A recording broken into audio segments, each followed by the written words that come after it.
Hey guys, GBC podcast number 53. I'm Courtney Wise. I'm Shane Blankenship. Okay, this is a little heavy, but I know you can walk us through it. Okay. I know you can do it. It's going to be maybe a little sporadic, I feel like. Yeah. There's a lot of ways this could go. Well, yes. We're just going to take it like one bite at a time. But Okay. I've been thinking and wondering, and sometimes you're embarrassed to ask these questions, right?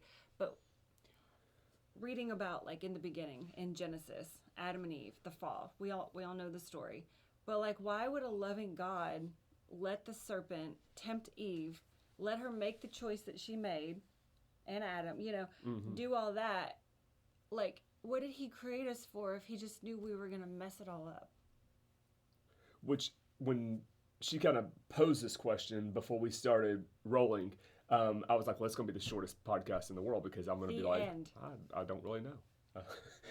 So I think there are some things that we can walk through and reasons why maybe God lets that happen, or why God did it that way, I guess, or what he's teaching us. That's probably the easiest way to begin to talk about it, is like what lessons might we be learning through all of this. But to get down to the mind of God and why God would do it in the first place, knowing all that, like, I have no idea. I'm not even going to lean into that. I won't be so arrogant to even try to broach that topic. But I think that we can look at it from, well, what does this mean in the light of Jesus and my faith in Christ Jesus? Like, what does this mean in light of me following God? What does this mean in light of those things? Because I think that changes things. Are you saying, like, ye of little faith, looking at me? No. But I am saying that. So I think we always ask this question, and it's always me-centric. It's always us-centric, right? It's always about, why, if he's a loving God, then why does he? And it's almost accusatory, and it's always about me. So so the focus is always about what I'm going to lose or what's being taken away from me, because I love my stuff and I don't want to lose my stuff. So God, why would you? If you love me, then why would you let them take my stuff? Because I love it. If you love me, why would you let it take my health? Because I love me. I love me more than anything, right? We all love us and me, so it becomes very me-centric and not Christ-centric, and it's impossible to follow Jesus if it's not Christ-centric. Like, he's got to be the focus. He's got to be the thing that our mind is set on. He's got a thing that he is the one that our way is in, because it's about his way, and it's about his plan, and it's about his purpose, and it's about his promise. And so, God, what are you doing in this? God, what are you teaching me in this? God, I don't understand this, but I still trust you, and I know that you are good, and I know that you're going to work things for the good. So I think those become maybe better questions, if you will. But I think that God is certainly teaching us about love, and I think God is certainly teaching us about his grace, and I think God is certainly teaching us about his mercy in all of those things, that even when we fall, he picks us up and loves us anyways. Even though it looks like evil may have won, evil has not won, and it will not have the final say so. But it's hard to really, I think, grasp those things and maybe embrace those things if you don't have the trial and you don't have the struggle. How do you know that God is a powerful God if there is no instance in your life where he is exercising his power? How do you know he is good if there is not evil to be overcome in your life? How do you know that he is a healer if you're not broken? Yeah. I mean, you can shout about it all day long, but it changes things when you've been broken and God heals you. Mm-hmm. But you got to be broken for you to know he's a healer, if that makes sense. It makes sense. I'm writing down stuff as you're talking. So the first thing is God gives us wisdom, right, as he sees fit. So if I really do have this question and it's like this burning thing during my quiet time, I think I'll know something more than I know now that will satisfy that curiosity for the time being. Am I right to say that? You got to definitely seek him and seek his way, seek his mind in it, seek his heart in it. And it's exactly what you just said. I think that if you are asking him and seeking him in it, then God begins to show you and God begins to reveal you. And sometimes we're just asking, but we're not seeking. Yeah. Right? We want to know, or we're looking for an answer, but we're not really seeking him in it. We just, I wonder if it often comes from a place of arrogance, or intimidation. I learned that last night in the Bible study, how many women are intimidated by, and men, just opening up the Bible, which it is. I've said this a million times, Shane, and I can say this because we're friends, but I mean, the Bible can be boring. Sure. And if you don't have the right version, or if you're lost, it's. Or if you start off in like begats and so and so begat so and so and so and so begat so. Oh, I absolutely, mean, like, I could get dropped someone pretty quick. kill me now. Like, Yeah. I can't.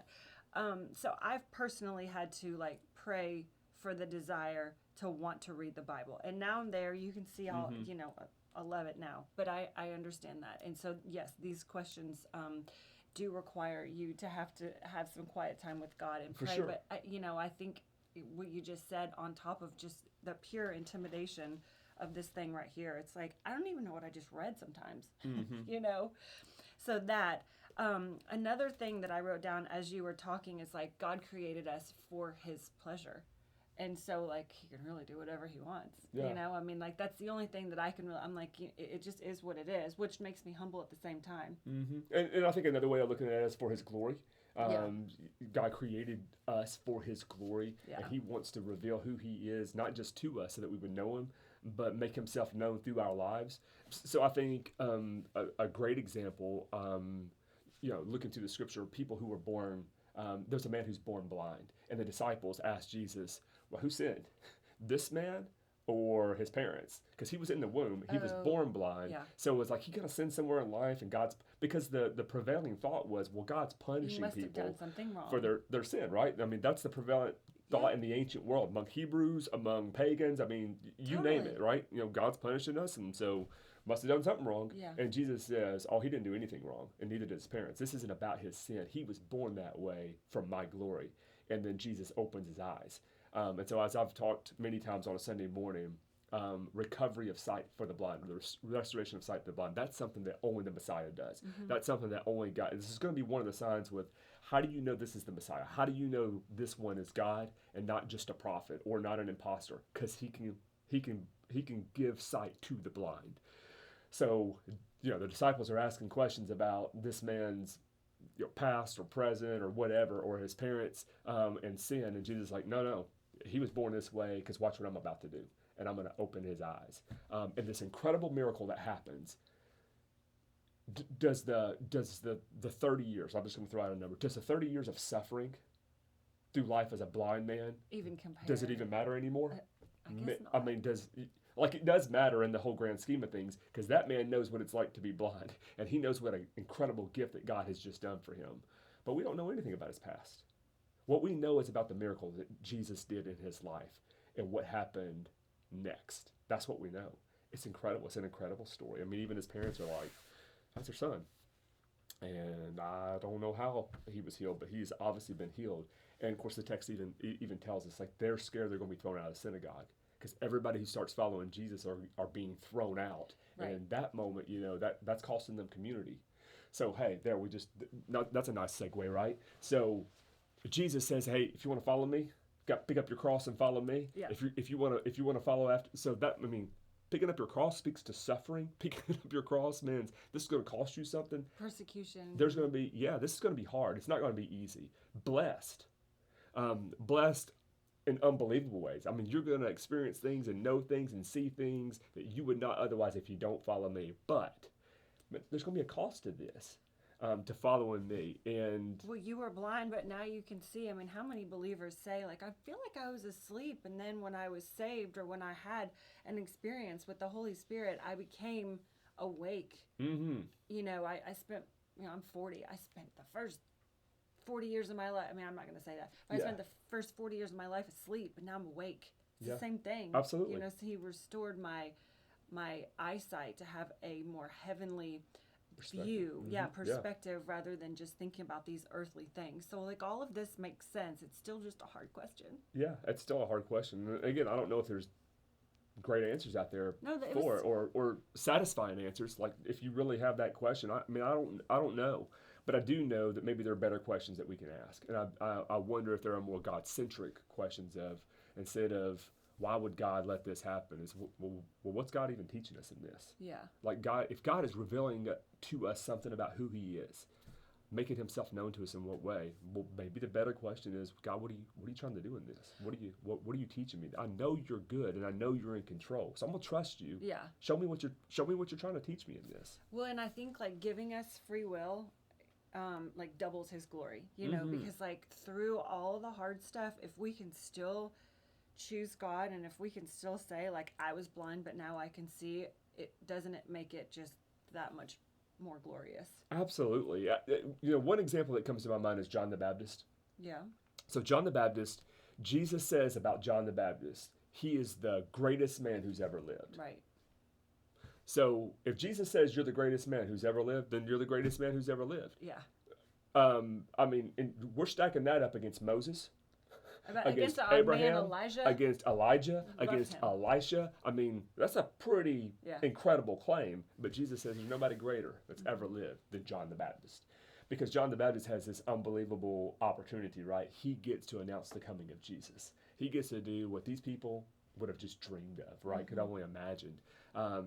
But Jesus says he's the greatest man.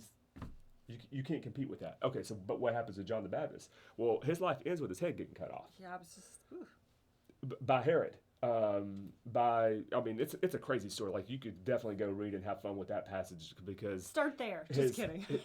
His wife's daughter, his wife was the wife of his brother, so it's like his sister-in-law's now his wife, and so his niece is now his daughter. It's kind of crazy. But she was doing this very provocative dance. I mean, it must have been some dance because when she got done, he was like, I'll give you whatever you want. Up to half my kingdom, you can have it. Yeah. Like that must have been a heck of a provocative dance for him just to give up whatever.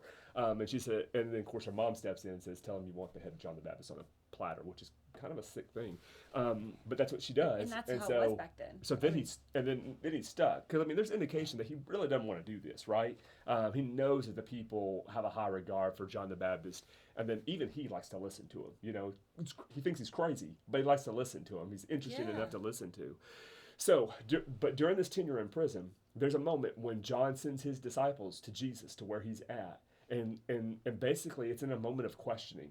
It's like, go find out if Jesus really is the Messiah. And that's the question. Are you the Messiah or should we wait for somebody else? It's like John's questioning, like, why am I here? Yeah. Are you for real? Are you not going to come get me out of prison? Yeah. Are you not going to help me? If you could help me, wouldn't you help me? That's right. Yeah. And so when they show up and they ask Jesus that question, Jesus' response to John's disciples is not, yes, I am. Go back and tell him, yes, I am. I know it sucks, but yes, I am. I am the Messiah. Now he says, go back and you tell John what you've seen. Yeah. Tell him that you've seen the blind have their sight restored. Tell him that you've seen the lame walk. Tell him that the deaf hear.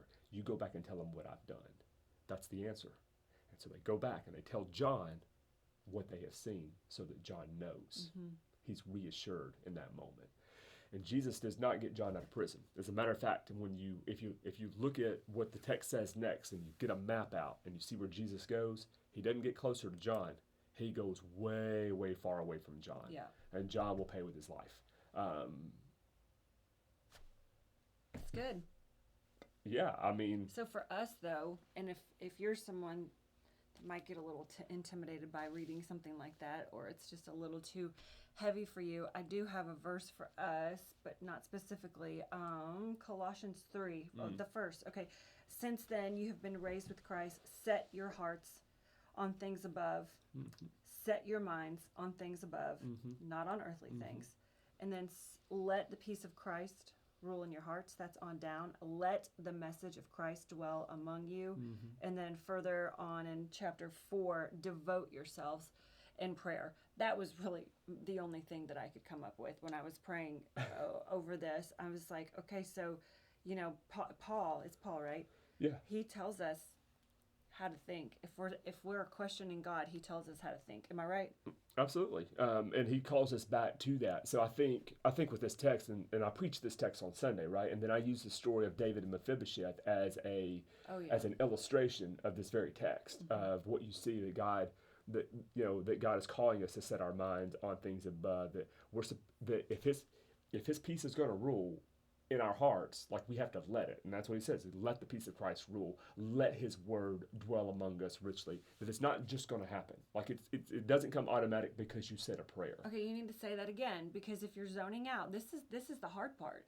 Like it sounds like really beautiful and a little even passive. Yeah. But like you have to fight to let this happen. Oh, absolutely. Yeah, you can't. This isn't just going to happen on its own. So the whole idea that it sounds passive, well, it might sound passive, but if you're going to let something rule that is against your nature, against what would normally happen anyways, it's not going to happen by itself. So elsewhere, Paul, this is what we talked about in our men's ministry last night. We're going through a study called "How to Not Be Your Own Worst Enemy." And it's Andy Stanley doing the study. Man, this was like mic drop good stuff. He did the most brilliant explanation of take every thought captive, make it submit. Oh, it's so good. Like I've never heard it explained so well. I was blown away. Tell me. And so he started talking about, so first of all, which I love this part, he's talking about Paul's use of military language, military terminology. And if you're a pacifist, like, well, it's kind of hard to reconcile that, you know. But Paul does use military terminology from time to time, a couple of times, but it speaks to what you're up against. So when he says that we have the power to tear down strongholds, I mean, Paul is talking about demolishing strongholds and every pretense that sets itself up against the Word of God. He's using military language that this ain't going to be easy, right? It's going to take an all-out assault, an all-out attack on the strongholds to rip them down. I mean, this isn't a barbed wire fence. This isn't a chain link fence. But this is a fortress kind of a fence. This is a stronghold wall that you can't just knock this thing down. It's got to be torn down. It's going to take an army. It's going to take an attack, an assault to do this. And so he starts walking through and says, "Hey, there are." You know, what Paul's saying is that there are narratives in our life. There are stories that we have bought into, that we have told ourselves, that have become strongholds, that have set themselves up against what God says, against what the direction that God has called us. And they're not going to come down by themselves. They have to be torn down. And so our fight, our struggle, we don't wage war the way the world wages war, but we take every one of these thoughts captive, and then we submit it. So to take something into captivity, there's more military talk. Absolutely, that's right. It's like when you conquer a nation, you take those people into captivity. Well, how do you do that? Well, you put them in chains and you tie them one to another, and you take all they've got, and then you lead them out into captivity, which is exactly what happened to the Hebrew people. So they understand this language, right? So take it captive, make that thing submit to you, put it up against God's narrative, what God said, His word for your life, and then you begin to deconstruct those strongholds. You begin to deconstruct the lies. You begin to deconstruct those walls, tear them down, and then it does not end there. Because if you just end there, then something will be. It'll be like a vacuum, right? Something's will come in there and take its place. So then he's basically like, build a fortress, build a citadel, build another stronghold that's based in my narrative, in my way, in my story. So, anyways, I thought it was brilliant. He talked about taking the here. I got to pull up my notes because I took so many notes. We assault any narrative. So the narrative that we give, the narrative that we believe ourselves, that stands in conflict to the knowledge, the Word of God, what He says. I just thought that was brilliant. I thought it was beautiful. We assault any narrative, and the whole idea was, coming to think about narratives is like, all right, what's your answer to this question? Why don't you just call your brother? Why aren't you calling your sister? Why won't you forgive your dad? Why are you still holding this against your mom? Why have you just refused to have the conversation? Why did you refuse to sit down with them? Why won't you forgive them? I mean, you follow Jesus and you know you're supposed to, but you've got a reason, like, why? And he's like, pay attention to the narrative. What is the story that you're telling in response to those questions? Because everybody's got a narrative that supports a compelling one that is supporting the reason or the answer for those questions. And we don't have time to get in this. We go a completely different next week, right direction. But he said the moments in our life where I was my own worst enemy, I had a narrative to support those moments. Oh yeah, and you can find people to back you up. Yep. Shane, it's not that bad. We totally get it. Nobody wants to get hurt. Yes, 1,000%.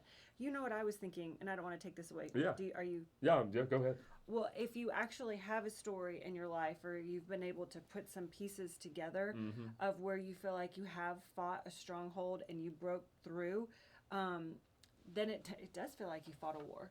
Yeah. And you probably had some prayer warriors around you to help you do that. So it sort of does feel like a military battle, like you advanced. Oh yeah. This way, yeah. you know. Oh, it can be absolutely exhausting. Yeah.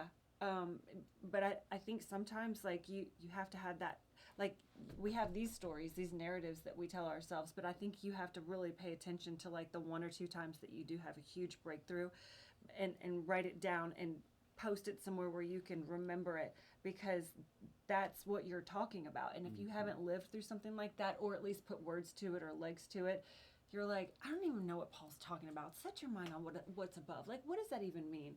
You start to put your own story to it, and you're like, oh, I did that. Yeah, it's easy to do, and I'll let a little secret out. This is my, like, nobody knows this. I haven't talked to anybody about this.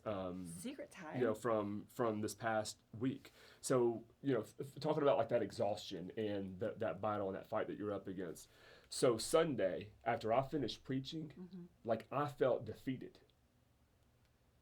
It was a great message. Yeah. Look at all the notes I took. So this is what I'm telling you. So this is here's a real world example, right? Now I get it. I mean I'm a preacher, so I'm just talking about this in the context of my job or whatever, my calling. But I get done and I feel exhausted. And that exhaustion, I feel defeated, because there was a spiritual battle going on there, right? And the room is quiet. And I have to be careful that when the room is quiet, that it doesn't mean that people aren't listening or they don't like it or they don't get it. But 3 women gave their life to Jesus and were changed forever on Sunday. And so the Lord just had to gently remind me that you're not defeated, you're tired. Yeah, you just fought. You're not defeated, you just poured out, and you got to be refilled. You're not defeated, you've got to be re-energized. Like, but I felt... See how the enemy works? Yeah, and we've done. Oh, they were quiet. Yeah, you gave everything you just have, nobody and I still understands beat you. Yeah, and luckily, I guess, or by the grace of God, that's a much better way to think about this. At least for me, is that 3 people raised their hand, 3 grown women raised their hand to say, but I gave my life to Jesus today. This changed my life today. Isn't it so like us humans to focus on like the one negative, which is that maybe your congregation was a little quiet? Do you know what I'm saying? That's how the enemy works, right? How many times do we do that? We're like, I mean, that's so great that they did that, but like, no one was talking to me. The altar was full. Like there was, I mean, there's people all over the altar on Sunday. Altar. So that's great. It's just, hey, thanks for being real, because I think that's what people want to hear. Well, I mean, that's an example of the narrative, right? Where the totally. enemy starts getting in our head about something. I was talking to one of my soldiers this past week, and man, he's been battling with a lot over the last, I'd say, 6 months. And he's just not an anxious person, but he's become very anxious. He's not a depressed kind of a person, but he's become very depressed. I mean, he's a great soldier. He's a great non-commissioned officer. A great he's a follower of Jesus, and he's real about that, you know. It's not just something that he does. This is a lifestyle for him. But he's just been going through some struggle. And when I was listening to him, because he was like, "Can I just talk to you? I got to do something different. I need some help here." And as we're listening, and I start listening to him speak, and I just kept hearing the lies. Oh. And just believing. And luckily, I could hear the lies, right? Like, luckily, I was in a place, by the grace of God, again, I was in a place to be able to recognize it. Because otherwise, I don't, yeah. And I just, so to give it a small example, he was like, you know, 2 other soldiers that are superior to him in rank, in an authority position, everything. You know, they would meet or talk or whatever, and then they would close the door. And then he couldn't hear what was going on. And his mind started going, well, they must be talking about me. Like I wonder, they're upset with me. They didn't include me in this. Something. They didn't, like what am I not doing? And as he's talking, I'm like, okay, that's a lie. Like your mind just created that scenario. Your mind just created that story based off of how you feel, based off of your anxiety and your worry, and you just projected that on them. Hey, it could be this is like something that you don't need to know about. And I've never heard them say a cross word about you. I know that they love you. I know that they are very supportive of you. I know that they appreciate the hard work that you do. So you just made something that you saw, you observed based off of how you feel about you, and it's a lie because it's not truth. You don't know that. You created that story in your mind. And the enemy's like, yes. That's right. But see the truth in it? The truth is they are talking quiet. And the truth is, they did shut the door. And the truth is, they didn't ask you to be a part of the conversation. And the truth, there is so much truth that's spun into the best lies of the enemy. Mm-hmm. That's really good, because we do it all the time. All the time. Like daily. So to tear down that stronghold when it starts to build itself up is, man, I'm going to demolish every narrative that conflicts with the narrative, the value system that has been given to us by Jesus. Who does he say he is? Who does he say that we are? What are we called to in him? You got to spend time in the Word to know that. It's not going to automatically pop into your mind, but God will use it once it's in there. And find a version that's easy for you to read. Which one do you like? I most often use the NIV, Yeah, but that's I study also from the Holman Christian Standard Bible, HCSB, because I have the Tony Evans Study Bible, and so that's what's at my house. Yeah. That's when I sit in my chair, get alone with God in the morning. That's what I open up to. Or just go back and forth on your phone. But yeah, if you do need to read this is Colossians 3, right? Yeah, and I like to do it in paper because I'm like you. Like I'm gonna take notes. Yeah. I'm gonna underline something that stands out. I'll make a little note to the side, and that stuff is so valuable to me because I'll go back to it. I mean, sometimes people are hearing messages from notes that I have written or taken 4 years ago, or 5 years ago, or something that I wrote down, and then I'm working on the message and I'm working on the manuscript of it, and I think about that. I'm like, gosh, so I go up to do a little search in the notes on my phone, and I'll type something in and find out where it was, and then pull out a binder or a notebook or whatever, and I can go back and go, oh wow, this is powerful and this works for today. So God spoke a word 4 years ago that now is going to be shared. It was to me then, but now it's about to be for everybody because he just called it to my attention. Yeah, it's alive. If you don't write it down though, you don't have it. Yeah. It's not a tool for you if you don't, and that's why I'm a proponent about you ought to take notes during the messages on Sunday. Because if God spoke to you, if it was enough for you to write something down, like if it moves you in some way, you should write it down.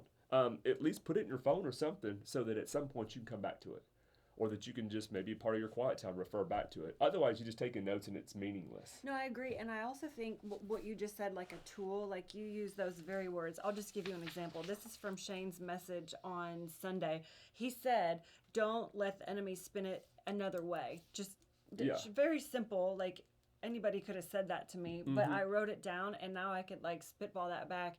If I'm having a moment where I'm believing a narrative that's not true, I'm like, don't let the enemy spin it any other way. Like, the truth is, blah, blah, blah. Yeah. So you said something very simple, but I totally, like, using that as a tool, can use it today. For sure. So that was really good.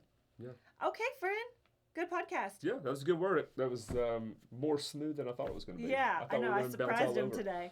Okay, we hope you have a great day, and we will see you back here next Thursday. All right, we'll see you next time, guys.